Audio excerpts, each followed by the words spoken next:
लालबागच्या राजाला सोनेरी मुकुट देण्यात आला असून या सोनेरी मुकुटाची किंमत तब्बल 15 कोटी आहे आणि 2 किलो सोनं या मुकुटामध्ये आहे। नेमका हा मुकुट कुणी दिला लालबागच्या राजाला पाहूया। मुंबईत लालबागच्या राजाचं आगमन झालं आणि याचा फोटो सोशल मीडियावर व्हायरल होतोय। लालबागच्या राजाच्या दर्शनाला लाखो लोक गर्दी करतात।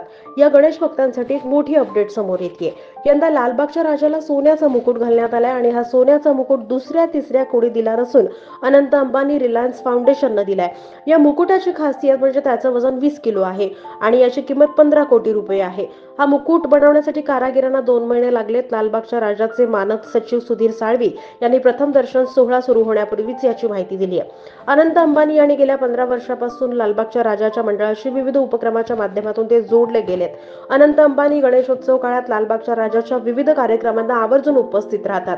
यासोबतच राजाच्या विसर्जनावेळीही ते गिरगाव चौपाटीवर असतात। रिलायन्स फाउंडेशनच्या माध्यमातून लालबागच्या राजाच्या मंडळाला विविध आरोग्यविषयक उपक्रमांसाठीही अंबानी कुटुंबियांच्या वतीनं मदत केली गेली आहे। कोविड काळात लालबागचा राजा मंडळाकडून केल्या जाणाऱ्या सामाजिक कामासाठीच्या निधीची चणचण मंडळाला भासू लागली होती। यावेळेस अनंत अंबानी यांनी पुढाकार घेतला आणि मदत केली। मंडळाच्या रुग्ण सहाय्य निधी योजनेसाठी अनंत अंबानी आणि रिलायन्स फाउंडेशननं 24 डायलिसिस मशीन्स दिल्या। लालबागचा राजा मंडळाच्या कार्यकारिणीमध्ये उद्योजक अनंत अंबानी यांची कार्यकारी सल्लागार म्हणून नियुक्ती करण्यात आली।